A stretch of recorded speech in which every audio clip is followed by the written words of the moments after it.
আওয়ামী লীগ 2024 জুলাই আগস্টে বন্দুক, চাপাতি, রামদা, চাইনিজ কুড়াল এসব নিয়ে ঝাঁপায় পড়েছিল ছাত্র জনতার উপরে, সেটা ডিমে রূপান্তরিত হয়েছে। আপনি পশ্চিমে মারামারি করতে পারবেন না, এটা একটা সমস্যা। ফ্রান্সের প্রেসিডেন্ট ম্যাক্রোকে তো থাপ্পড় মারিছিল এক ফোলা, 4 মাসের জেল হয়েছিল মাত্র। আওয়ামী লীগ এই কাজটা করতেই থাকবে যতদিন পর্যন্ত না একটা রাজনৈতিক সরকার আসতেছে যারা আওয়ামী লীগকে বাম্বু দেওয়ার ইচ্ছা এবং সক্ষমতা রাখে। এটা শুরু হয়েছিল জেনেভা এয়ারপোর্টে আসিফ নজরুলের সাথে বেয়াদবি করা থেকে, তারপর থেকে এটা বাড়তেছে। প্রথম ব্যর্থতা প্রফেসর ইউনূসের, ওনারে আমরা হুদাই নেতা বানাইছি, একজন ভীরু স্বার্থপর মানুষ। আরে এটাই তো সুযোগ হেডন দেখানোর, নিজের লিডারশিপ স্ট্যাবলিশ করা, পুরো রাষ্ট্র তাড়াতে।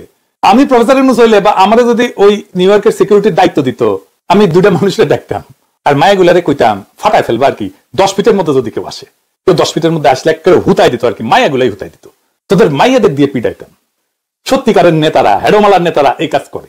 এরদোগান আমেরিকাতে গেছিল, ওর বিরুদ্ধে আর্মেনিয়ারা প্রতিবাদ করছিল, এরদোগানের বডিগার্ড ওদের মাইরা হুতাই দিচ্ছে আর কি। দেখেন, একবার হোলসেল মাইর খেলে না দুনিয়াতে কোথাও এটা করার সাহস পেত না। আর 2 নম্বর হইতেছে ডিপ্লোম্যাটিক ফেলিওর। এই ডিপ্লোম্যাটিক ফেলিওর কেন হইল? এর কারণ হইতেছে নিউ ইয়র্কে বাংলাদেশের স্থায়ী মিশন ফ্যাসিবাদের দোসরদের নিয়ন্ত্রণে। এটা বলে পররাষ্ট্র উপদেষ্টাকে অবহিত করা হয়েছে, কিন্তু গুরুত্ব দেয়নি। এবং এই হাসিনার লোকদের মাধ্যমে গুরুত্বপূর্ণ তথ্য সব হাসিনার কাছে চলে যাচ্ছে। এই যে ফ্যাসিবাদের দোসর সুবিধাভোগী কর্মকর্তা এমদাদুল ইসলাম চৌধুরী, বহাল তবিয়তে জাতিসংঘে বাংলাদেশের স্থায়ী মিশনে পররাষ্ট্র মন্ত্রণালয়ের এ যাবৎকালের সবচেয়ে সুবিধাভোগী কর্মকর্তা এমদাদুল ইসলাম চৌধুরী, ওই ঢাকা বিশ্ববিদ্যালয়ের ছাত্রলীগের সাবেক আইন বিষয়ক সম্পাদক।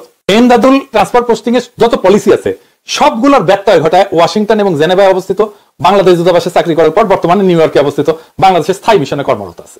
এমদাদের ভাই এবং পরিবারের অন্যান্য সদস্য হবিগঞ্জে আওয়ামী রাজনীতির সাথে সরাসরি জড়িত। দলবাজি কইরা একসাথে এতগুলো ভালো মিশনে চাকরি করার অভিজ্ঞতা কোন কর্মকর্তার আছে বলে পররাষ্ট্র মন্ত্রণালয়ের কর্মকর্তাদের জানা নাই। এই এমদাদুল ইসলাম চৌধুরী সর্বশেষ পলাতক পররাষ্ট্রমন্ত্রী মোমেনের পরিচালক হিসেবে কর্মরত ছিল। স্বৈরাচারের দোসর সাবেক পররাষ্ট্র সচিব এবং সিআরআই এর উপদেষ্টা শহীদুল হকের সাথে এমদাদের ঘনিষ্ঠ সম্পর্ক ছিল। তার বিরুদ্ধে মন্ত্রণালয়ের গোপনীয় এবং স্পর্শকাতর সাইফার মেসেজ ফাঁস করার অভিযোগ থাকলেও এবং তদন্তে দোষী প্রমাণিত হইলেও সকল কিছুকে বৃদ্ধাঙ্গুলি দেখায় এমদাদ নিউ ইয়র্কে পাড়ি জমায়। পররাষ্ট্র মন্ত্রণালয়ের সকল স্তরের কর্মকর্তা কর্মচারীরা বিস্ময় প্রকাশ করছে এটাতে। মন্ত্রণালয়ের আওয়ামীপন্থী কর্মকর্তা কর্মচারীদের সাথে এমদাদ একটা ঘনিষ্ঠ নেটওয়ার্ক স্থাপন করছে। জুলাই গণহত্যা এবং অন্যান্য বিষয়ে আন্তর্জাতিক তদন্ত এবং বিচারের লক্ষ্যে বাংলাদেশ সরকার জাতিসংঘের সাথে নিবিড়ভাবে কাজ করে যাচ্ছে। বাংলাদেশ সরকারের বিভিন্ন কৌশলগত অবস্থান এবং স্পর্শকাতর বিভিন্ন তথ্য এমদাদের মতো ফ্যাসিস্টের দালালদের মাধ্যমে এই পতিত স্বৈরাচার হস্তগত করে সবকিছু হাসিনার কাছে পাঠায় দেয় এমদাদ।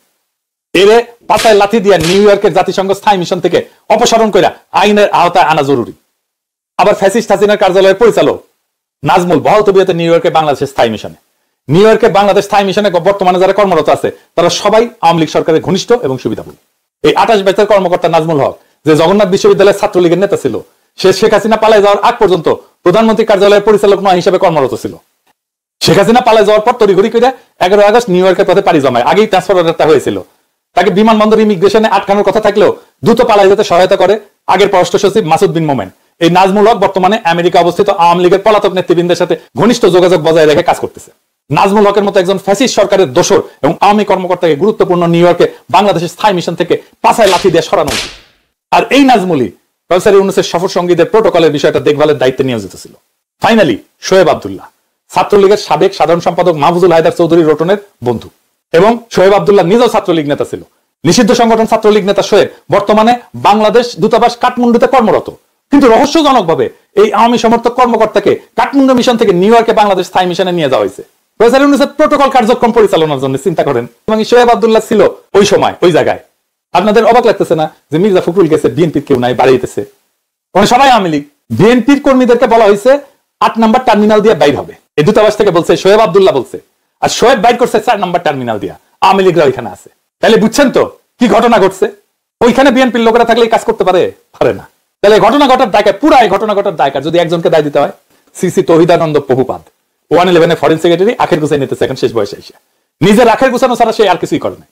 না, সে আর একটা কাজ করেছে। 1971-এর জন্য ক্ষমা চাওয়ার দাবি তুলেছে পাকিস্তানের কাছে, নাকি পাকিস্তানের কাছে নাকি মেলা টাকা পাওনা আছে, সেই দাবি তুলেছে। এই যে প্রভুপাদ যতদিন থাকবে ততদিন এরকম ঘটনা ঘটতে থাকবে, কারণ প্রত্যেকটা জায়গায় যারা প্রোটোকল দিচ্ছে তারাই তো ছাত্রলীগ। অনেকে কইতেছেন আক্তারকে কেন ডিম ছড়া হইলো, তাসনিম জারাকে কেন অশ্লীল ভাষায় গালাগালি করা হইলো। আরো তো অনেকে ছিল, জামাত ছিল, বিএনপি ছিল, মির্জা ফখরুল তো ছিলই। এর কারণ দুইটা, শক্ত মাটিতে বিলাই আগে না। তারা জানে জামাত আর বিএনপির শীর্ষ নেতাদের ডিম মারলে তারা আমেরিকাতে থাকতে পারবে না, এমনকি দেশেও ফিরতে পারবে না। কিন্তু এনসিপি দুধভাত, তাই তাদের যা খুশি কওয়া যায়, কোনো প্রত্যাঘাতের আশঙ্কা নাই। প্রফেসর ইউনূসের সরকার এই ডিম কাণ্ডের জন্য দায় এড়াইতে পারবে না।